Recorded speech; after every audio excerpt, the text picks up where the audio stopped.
Hello, everyone, and welcome back to the Direct Insurance Podcast, otherwise known as DIP, a podcast for independent insurance agents brought to you by Insurance Advisors Direct. I'm your host. My name is Kelsey. I am the digital marketing assistant here at IAD, as well as the social media strategist for Sister Brand Marketing Advisors Direct. And today I have a really special guest. Welcome back, Dan the Man, Insurance, etc. How you doing, Dan? Hey, doing great, Kelsey. Glad to be here. Thanks for having me. Good. Awesome. Well, thank you so much for joining us again on the podcast. And I really wanted to have you as a podcast guest for this particular topic because you've been in the industry for a really long time. And you're just one of those agents that is really good with being able to keep up with your clients. And especially in today's market where there are so many different prevalent Medicare scams and things that, can really detract from an agent's business growth when they're not able to keep up with their clients and keep their clients educated. They can lose out on a lot of business by not keeping in touch with their clients and maintaining a long-term client-agent relationship. Well, yes, Kelsey, there's all kinds of competition in this industry. So developing solid client relationships, that's really the business that I'm in. I have to earn people's trust. If I don't earn their trust, I'm probably not going to earn their business. So it is critical. And, you never get a second chance to make a first impression. So, I get clients from all over the place, with different networking opportunities. I have some advertising out there. Referrals are huge. That makes the client relationship building process a little easier. So, you always want to build your business, your book of business through referrals as much as possible. But, you always have to have some other avenues as well to get in front of people. So different scenarios require different things. If it's a stranger, let's say I'm working in a retail situation. And while you're there in the store, the first objective is to set an appointment outside of the store. That way you have more privacy and you're able to write any plan you want. When you're in a retail scenario, usually you're restricted on what carriers you can write. So I always want to get that appointment for outside of the store. And the first step that I do is to get people talking about themselves, right? Yeah. I mean, most people like to talk about themselves. And interestingly, with the senior market, a lot of them, they particularly like to talk about their health issues, believe it or not. But you get them talking about themselves, let their guard down a little bit.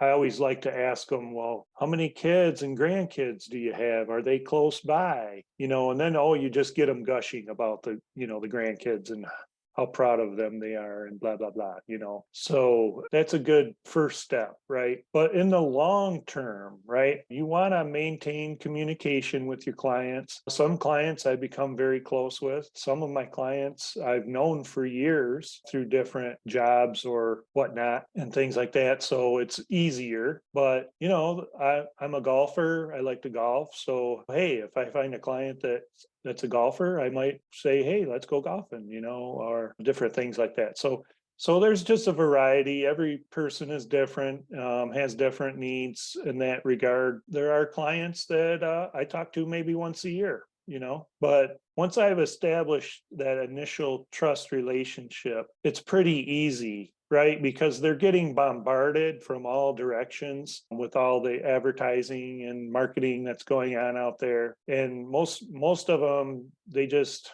want somebody to take care of it for them, right? Yeah. So that's pretty easy step to make. And of course, being handsome and charming and having good jokes is a good tool as well. Oh, yes. That's definitely a good tool to have in your arsenal there for sure. But I do think that making someone feel comfortable with laughter and being able to tell jokes and really being able to get somebody to open up is a great way to kind of build that trust factor, which kind of goes into my first question that I had for you is that what should that client agent relationship look like? I know that you had said that you had actually touched on a little bit before where you've had previous clients where you just be like, hey, let's go golfing together. But, what does that look like for you for your average client, or what do you think that the average agent client relationship, what should that look like? Well, let me just finish up a thought here that I left out earlier. Listening is a dying skill in our society, unfortunately. And if you can listen, I like to try to get them talking for 10 10 or 15 minutes. This isn't something you can rush. Some people tease me when I tell them, hey, when I go on an appointment with a new person, sometimes it's a 3-hour meeting, or 4 even. If it's a married couple, sometimes it just takes longer. I don't like to rush that part of it. Now, like I said, there's a variety of levels of relationship. Some clients, maybe they're new to a Medicare Advantage plan. They have a little bit more of a learning curve at that point. So in my business, I tend to lean towards the side of being reactive, not proactive. That doesn't mean I'm never proactive. And I probably should grow in that area. But a lot of seniors don't even answer their telephones anymore, their Mhm. cell phones, because they're getting bombarded so much. So if it's not a number they recognize, they're going to let it go to voicemail. So I don't want to bombard them even more. So if they're having an issue, I urge them. Part of my coaching is, if you ever have any questions, please reach out to me. Any concerns, any issues, I can address the problem. I try to do a good job right at the beginning of teaching them what are the next steps when they enroll in this plan. Get your mail ordering for your medication set up. Here's how you use your OTC benefit, because all the carriers do it differently, right? Register a member account on the company's website. There's lots of resources there. You can always call the customer service number on your ID card. And if they're not giving you the answers you need, then you can call me and we'll get to the bottom of it. Yeah. So, but they are different levels of the relationship building process for every customer. A lot of the seniors now, really, the pandemic pushed so many seniors onto the internet and the social media and things like that. So now they're getting a little bit more capable when it comes to technology. But yeah, part of my name of my business says insurance, etc. Sometimes I have to teach my clients how to text me a picture or how to email something, or this and that. So there's all kinds of levels there, and it's different for everybody. Yeah, I agree. I think that especially too, as time goes on and as our generations are getting a little bit older. So like we think now about how like the baby boomer population is really what is into the Medicare space right now. But then if you think about it, in another 10 or so, 15 or so years, Gen X is going to be the generation that's going to be into the Medicare space. And Gen X is a lot more technologically advanced, as far as what they're able to use as far as technology, because it's obviously now been around longer. People who are part of Gen X were the people that were probably about anywhere between the ages of like 20 to maybe like 35 when the iPhone, became really popular. So all of these people, they've been around this sort of technology and social media for a really long time. So by the time that they get to the Medicare phase, they're going to be more apt to using the technology in order to keep in touch with their agents. So that's why using technology is going to be really important for an agent in today's world, because they're going to have to learn how to use that in order to keep up with the clients that are going to be, more technologically advanced in the next 15 to 20 or so years. So that actually kind of brings me to my next question. I know that I hadn't really planned this, but so in your personal experience, do you find that you have more clients that are picking up the phone and calling you, or do you find that you call them, they answer the phone? Do you find that you get more responses to email, or do you find that you get more responses out of people and keeping in touch with clients through social media? Oh, that's a great question. But first of all, you're talking about my generation there. Be careful. Hey, I'm saying you guys are more technologically advanced. Hey, it's a fact of life. Yeah, it'll be interesting when I get up there in a few more years, when I'm turning 65 and all my friends are turning 65, I won't even need lead generation by that point, right? Like I'll just be, hey, going through my yearbook or something. Right. But Yeah.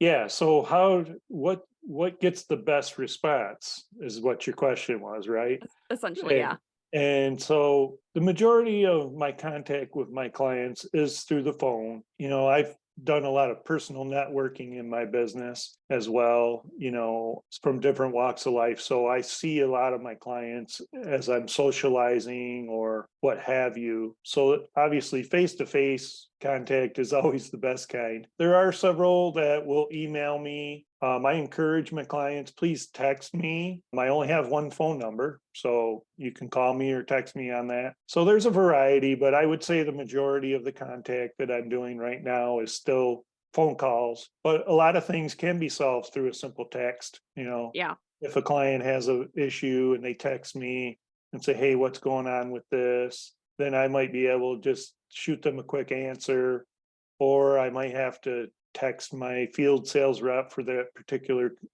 carrier, and they might text me back, and then I forward that back on to the client. It can make things very easy in that regard, but let's face it, with our healthcare system as it is today, unfortunately, it is broken. Hmm. It's imperfect, right? For a lot of reasons, but one of the big reasons is there's imperfect people working in the system, not only for the providers, but also the insurance carriers. I'm not perfect either, Kelsey. I'm sorry to burst your bubble. It's okay. I tell everybody that I'm definitely not a perfect person, and personally don't intend to be, because being weird and imperfect is definitely way more fun than being perfect. So, yeah. Definitely, I agree. But yeah, my next question for you is, how long does it take to build and develop a client agent relationship? So, what really does that look like from beginning to end? When you first meet someone, whether it's in like a retail situation, like if you're doing like a co op or affinity program, or even if you get a referral, or even if it's just somebody that maybe you just met when you were out and about, you started talking and you were like, hey, I'm an insurance agent. And they were like, oh my gosh, cool. What does that relationship look like? And how long does it take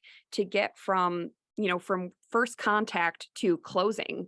How long does it take to get into that relationship? Well, that's a great question. And again, there's no one set formula, there's no cookie cutters. Every agent out there is different too.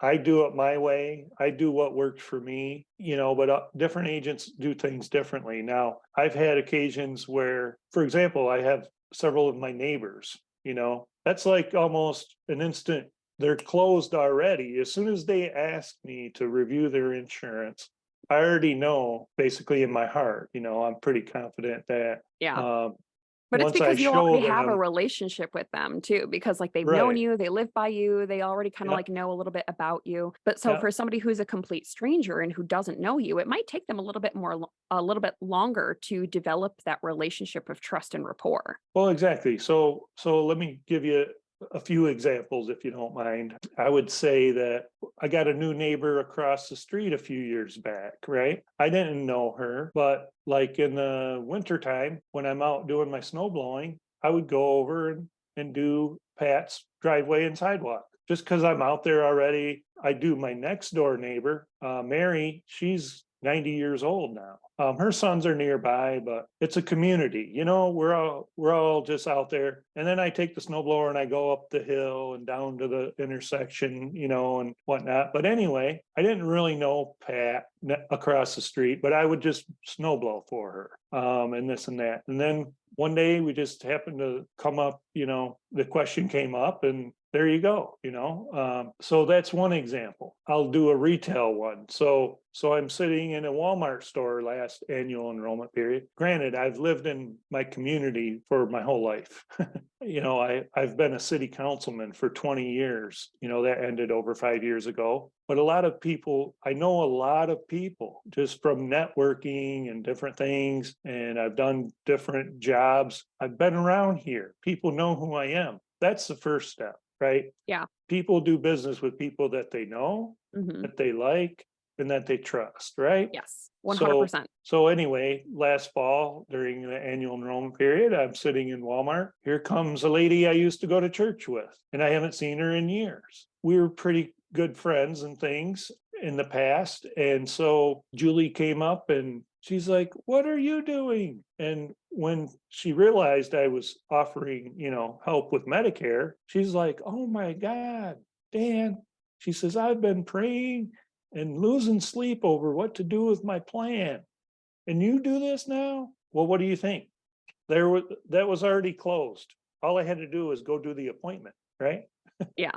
and show her the plans and whatnot. And it worked out. And yeah, so now I have a new customer there. And I'm sure that Julie will eventually refer people to me as well. It's like some of it, well, the old the KISS method, right? Keep it Keep it simple, simple. simple, stupid. Yeah.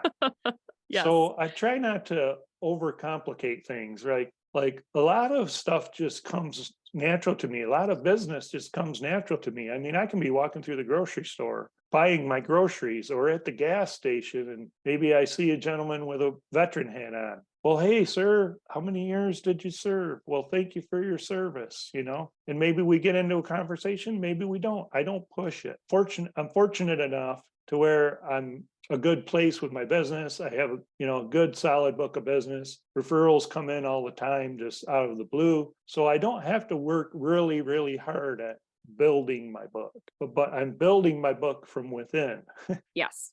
Now, I guess I got to try to answer this question a little better. Remind me where we're going with it. So my question was, how long does it take to really build that client agent relationship? I guess now you've definitely touched on a lot with it doesn't take a whole lot of time to go from meeting to closing with somebody that you know a little bit better or Right. somebody that you've known in your community for a really long time. But for somebody that maybe is a complete stranger, how long does it really take to develop that relationship from beginning to close? Hmm. If from someone that doesn't know you, you don't know them, and especially if they're not a referral. It's like it's just Hmm. somebody brand new that you met. How long Sure. does that relationship building process take? Well, it can go from, like I said earlier, a few minutes or a couple hours. It could take a year or two. I mean, it's just fascinating. You just have to have, like the intuition, or like one thing I don't like to do, I don't like to pester people. Hmm. I could get contacted from one of my internet sources or social media or something. And some people are sort of dipping their toe into the water, checking me out or whatnot. But here's one example for you. A couple years ago, I had the Walmart store during annual enrollment period. And a fella comes up and he's talking to me, and I'm like, well, hey, I just offering free benefit reviews. If I can give you better benefits or lower premiums or both, you would take advantage of that, wouldn't you? And he was real inquisitive. He had a lot of questions and so on and so forth. And so he came into the Walmart and talked to me a couple times. And then finally he set an appointment with me. And so I pull up to the restaurant and I see the same kind of truck as I have, same color. And I go, wow, that looks like Neil's truck from my golf league, because he would always park next to me at golf league and we would admire each other's truck. And I realized it was Neil. So I'm thinking, wow, this should be a slam dunk because we have the same truck. No, but he decided for that year to keep his Medicare supplement rather than changing to the Medicare Advantage because he had a hip surgery coming up, hip replacement. And so he kept it. And then it was this last year in 2022, finally, Neil came back to me, went to the house, met his wife, of course, whom I had actually met on the golf course as well. And I was able to enroll him into a Medicare Advantage plan. So his rates were going up. His wife's employer contribution for her health insurance was going way up. So he said, I don't have a choice. Basically, I have to go to Medicare Advantage. Now, that's one example, but a complete stranger. Now, this is the last one. So let's say someone seen my ad on the internet for MedicareSupplement.org. And I get calls from folks. There's one lady moving to Michigan from Connecticut, and she can't bring her Medicare Advantage plan with her. So she reached out to me. She found me on that website, and a lot of it was through emails. And then we get on the phone, and she's moving, and we have an appointment set up. So I'm still in the very early stages of this one. But I've had many other people that have contacted me that way. And you just, like I said, my formula, for whatever it's worth, when I go on an appointment with someone I've never met face to face, right? I'm getting them talking about themselves.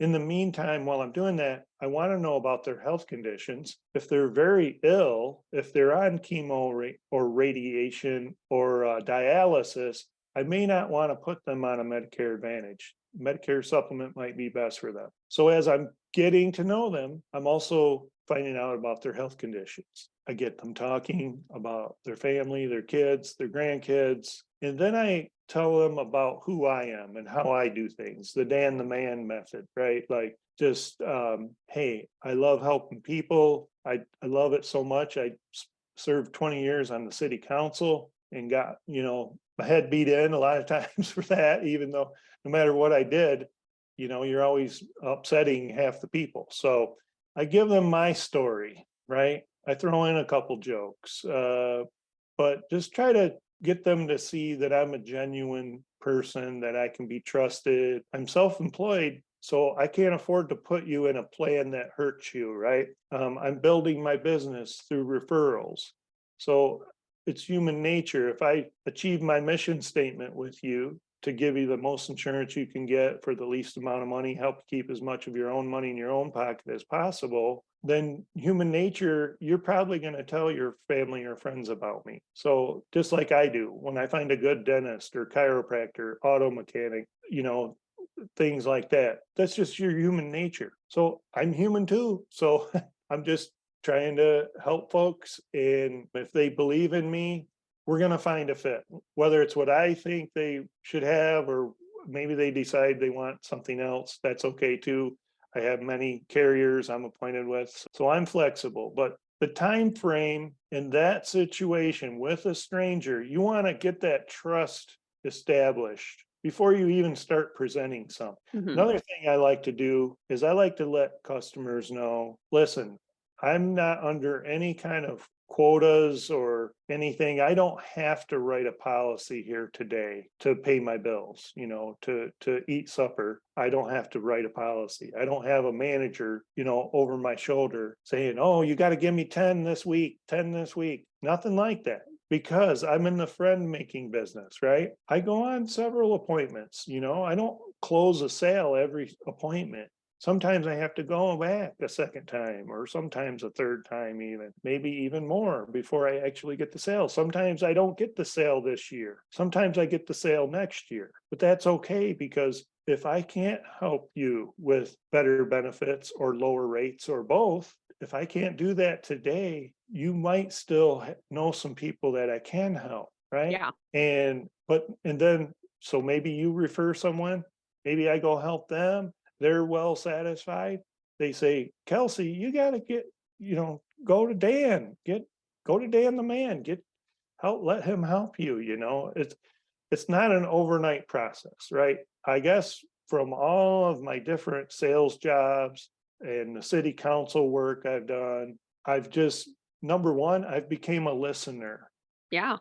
You've got to listen. That's a big factor in earning people's trust, is being a listener. Now, when I get to talking, I do like to talk a lot, but if you can listen, and when they have a complaint or an issue, definitely. Now, do I ever lose somebody? Yes, I do. Sad to say. Gentleman, longtime customer of mine, just called me up the other day. Well, actually, I got an email that he had changed plans. So of course I reach out and, hey, John, it's Dan. Is everything okay? Did I do something wrong? No, Dan, you didn't do anything wrong. My sister said I should go to this other plan. She knows a lot about insurance. I said, well, John, man, you've been my friend, my customer. He's like, yeah, I know, Dan, I'm sorry, but you know how it can be with family and stuff. So yeah, you lose some here and there, Yeah. but, You win some, you lose some. yeah, you win some, you lose some. I Yeah. guess, did I answer the question?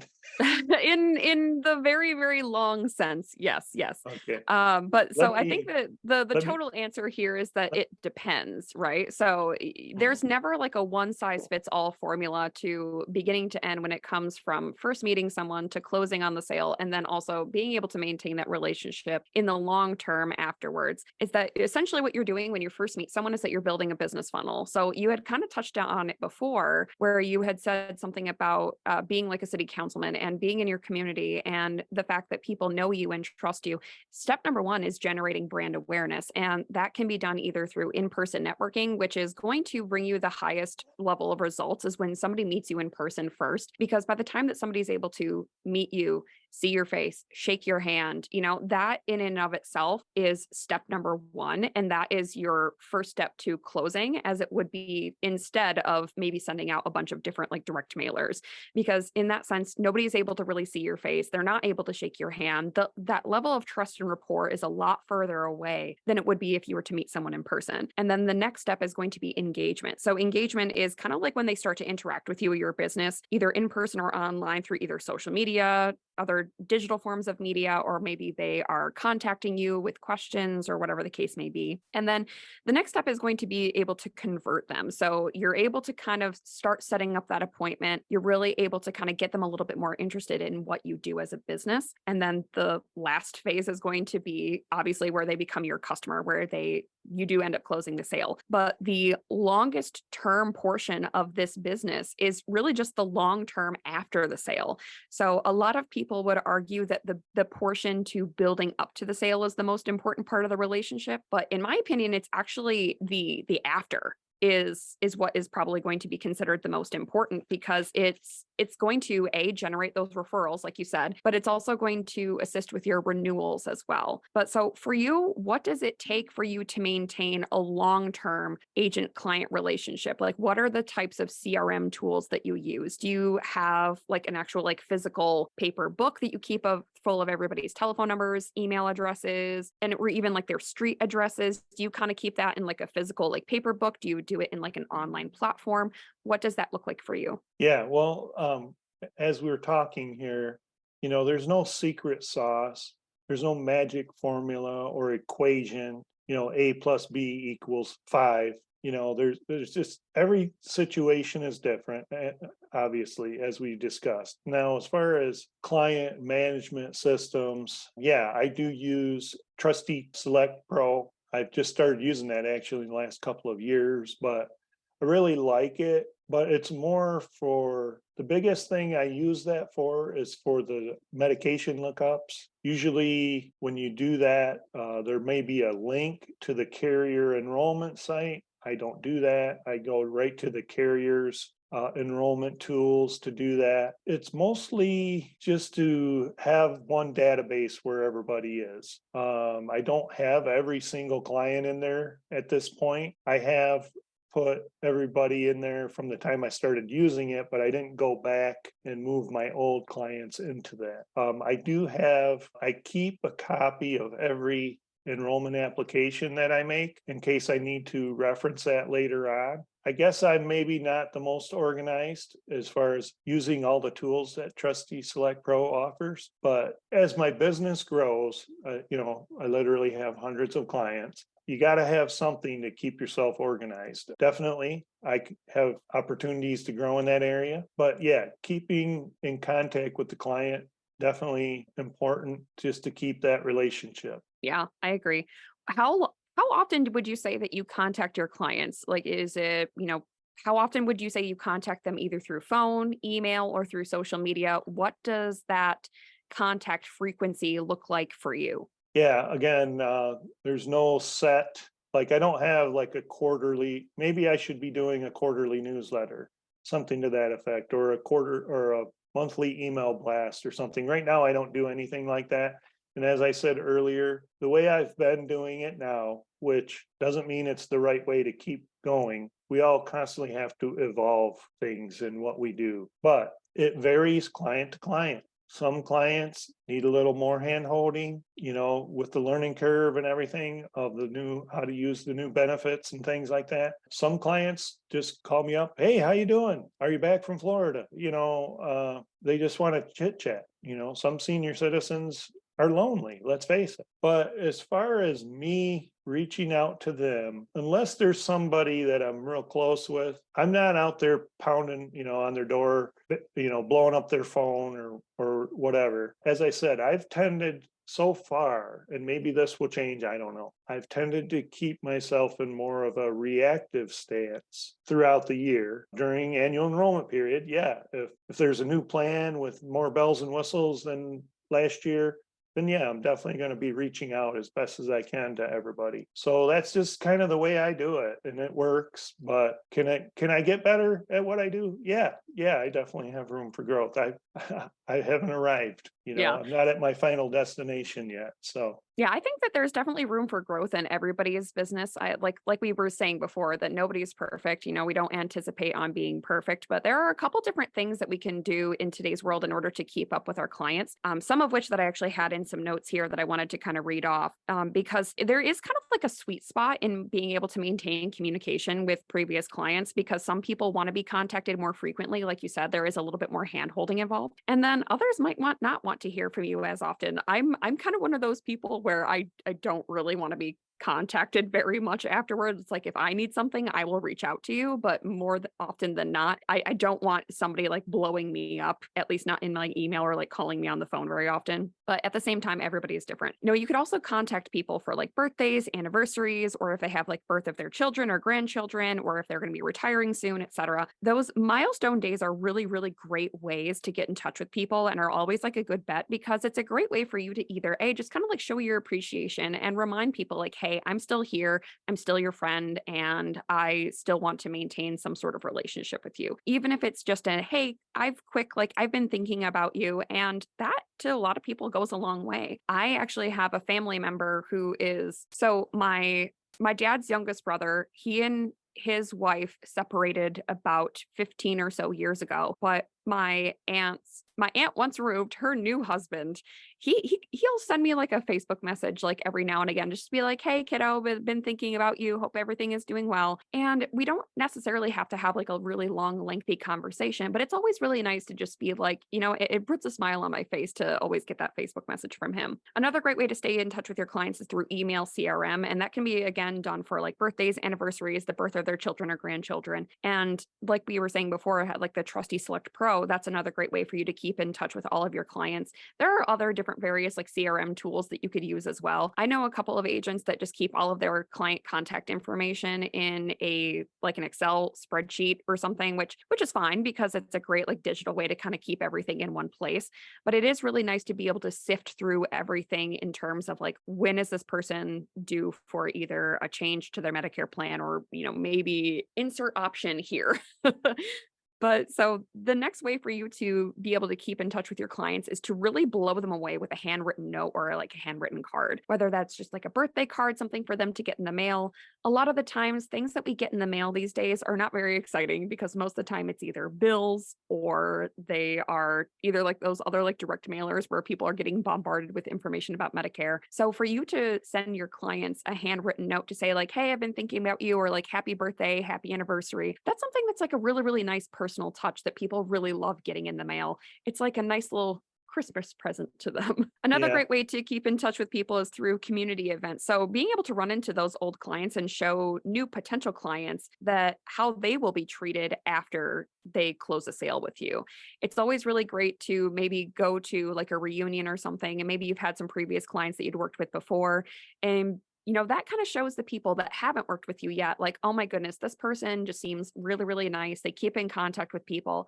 They're not there just for the sale and then to just like leave you in the dust, right? So, community events is another great way to do that as well. And then staying up to date with your friends and family on social media. You should be friending your clients on Facebook to stay up to date with them on what's going on in their lives, because again, that's another great way for you to stay up to date on those birthdays, anniversaries, retirements, because like you said before, people love to talk about themselves. And one of the ways that people love to talk about themselves is on social media. They post the good, the bad, and then everything in between. So it's really great to be able to see their posts, be social. And I think that a lot of people don't necessarily use Facebook today like they should be. A lot of agents are kind of just, they see Facebook as strictly just social media, where they see LinkedIn as more of like a networking opportunity. But you should be using Facebook like how you use LinkedIn. You should be using it as more of like a professional networking tool, but in more of a fun way where you can stay social with your clients. And even if it's something short, make sure that you always send your clients something endearing and be intentional with your comments and messages as well. But so for my next question for you, why is it that building long-term client agent relationships is so important in the insurance industry in relation to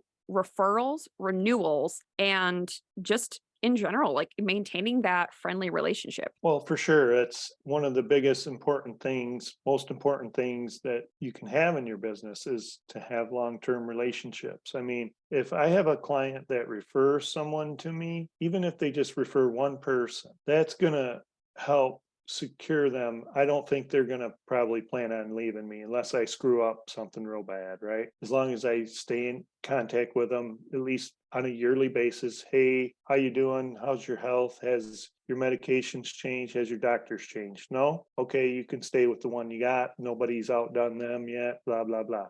Basically, that's how simple it can be on a yearly basis. Yeah, I'm in this for the marathon, not the sprint. So Hmm. I definitely want to, when I first enroll someone, yes, I'm hoping they're going to stay with me until they're not here anymore because I know I'm not going anywhere. I'm not going to change jobs or careers. I'm going to be doing this until I can't do it anymore, or God forbid, the whole system gets changed or whatnot. Yeah, it's definitely the key thing to having a successful business. Having a successful book of business is you want to maintain your clients for as long as you can. Medicare supplement policies, which I don't do much of. There's not, as far as I know, there's not very many Medicare supplement policies for carriers that pay lifetime renewals. But in Medicare Advantage, they all do, Hmm. right? As long as that person stays with you, even if they change to a different plan, you're still getting your renewal commission. So I mean, that's just one small reason why I guess I don't do much in the Yeah. Medicare supplements. It's nice to have it, but when I get someone on a Medicare Advantage plan, I know that, as long as they stay with me, I'm going to continue being paid for servicing them. And that's a good thing, but definitely that's the goal of every appointment. I want you to be my client for life. Yeah. And there's different ways to achieve that, like all of the things we've been discussing today lead right into this, right? I mean, maintaining that contact, giving them good service, making sure you're giving them, the plans that have the benefits that fit them the best, so yeah, it's just a blessing to be able to do this. And again, when you're dealing with their health insurance, right? I've had many customers that have had to talk to me about their very intimate health issues that they're having, That's where the trust comes in as well. Unfortunately, some customers pass away, you know. I've had to speak with family members and, some of them I've even had to talk them through, because they didn't have any support family wise or friend wise when their parent is in their last days, I've sat there. I've gone to the hospital, to support them and different things like that. So there's always going to be, again, different needs for different folks, but just being there for them, that's really what you're here for. Mhm. Yeah, I agree because number one, the reason why you want to maintain that client agent relationship is because it's just the right thing to do. Like you said, people are really opening up to you and talking to you about these really sensitive health issues that they might have. And so by you maintaining that relationship with them, it helps them feel like a priority and that they weren't just a sale.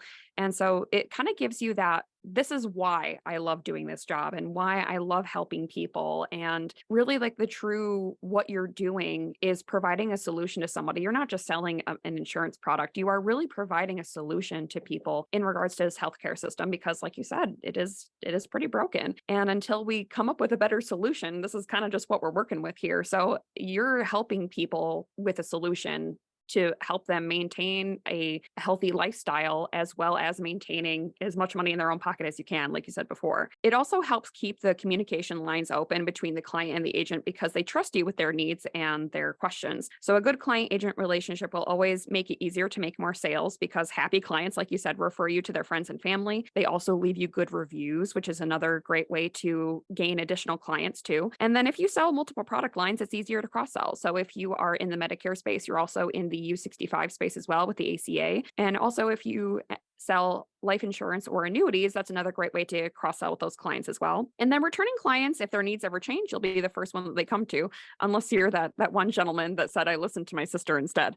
So But I mean, like, that's just kind of like a fact of life, things like that, they do happen. But, say if you were a little bit more proactive with that customer and you were like, hey, Jim, Bill, whatever your client's name was, if you were to be able to get in touch with him proactively, do you think that maybe he would have either still stayed with that plan or maybe purchased a different plan through you? Yeah, I probably should have took him golfing, I mean, we talked about it, but we never did make it happen last year. But the impression I got from the customer was that he was getting pressure from a family member Yeah. to that, hey, you should do this. And he has a lot more contact with that person than he does with me. So I think the way he was saying it was, Dan, I really didn't want to do this, but I was getting, pressure from my family. So Yeah, which is I mean, understandable too. and who knows, maybe he will come back, in a year or two. Just depends, and maybe I send him a card, something with a personal note that says, hey, There you go. thanks for being my customer all these years. I really enjoyed, helping you. And maybe he remembers that and says, well, sorry, sister. you know, Right. I'm going back to Exactly. Dan the man. Yeah, there we go. There we So go. But yeah, Dan, thank you so much for answering all of my questions today. It was really great to have you and talk with me about why building those long-term agent-client relationships is so important in the insurance industry. So I loved everything that you had to say, which was great. But yeah, Well, I really appreciate you having me. Again, I don't think of myself as the greatest thing since sliced bread or whatnot. I'm doing things the way that it works for me. And again, this business, it's not necessarily rocket science. If you like people and you like helping people, this is a great opportunity. For the next several years, we're going to just keep getting more and more people turning 65 every day in this country. And there's not enough of us out there. If there was, we wouldn't have the advent of all these telemarketers and all this marketing that comes in the mail and different methods. So I'm trying to stay in my lane. I'm trying not to spread myself too thin. I have, literally hundreds of clients. That keeps me busy enough. So I'm not trying to reinvent the wheel. But, that doesn't mean I'm not going to evolve as well. So we'll see as time goes along. And I just appreciate you having me on. If anybody ever wants to contact me, maybe you're an agent, you just want to bend my ear for a minute, please reach out to me. Phone number is 517-787-4607. You can reach me, you can email me at danielpgreer@yahoo.com. You can or you also can check, find Dan the Man on social media on yes, I Facebook was at going to Dan the say, Man Insurance, etc., as well as on Instagram. yep, Facebook and Instagram, We have Dan the a you have Man. a you have a TikTok too, but we're not really using it right now. That's going to take away from my golf. So There we go. probably wouldn't do that. Priorities. There we go. But Dan, thank you so much for joining me on this episode today of why maintaining long-term agent-client relationships is so important in insurance. Thank you so much again for sharing all of your points of view and your experiences. And I think it's really helpful to our audience out there listening. And so speaking of the audience listening today, thank you so much for listening out there. If you are an insurance agent and you are looking for an industry partner, we here at Insurance Advisors Direct would love to be considered. You can call us at 1-800-381-0977, or you can even visit our website, www.iadbrokerage.com. You can also follow us on social media. We are on Facebook, LinkedIn, TikTok, and YouTube. If you want to watch this podcast after the podcast airs on Tuesdays, you can watch it on Wednesdays on the IAD YouTube channel. You can just type into the search bar Insurance Advisors Direct or search for Direct Insurance Podcast and it'll pop up there as well. But so again, thank you so much, Dan, for joining me today. It was lovely to have you and I look forward to seeing you next time. Thank you, Kelsey. You did a wonderful job and keep up the good work over there at IAD. Awesome. Thank you so much. Okay, bye.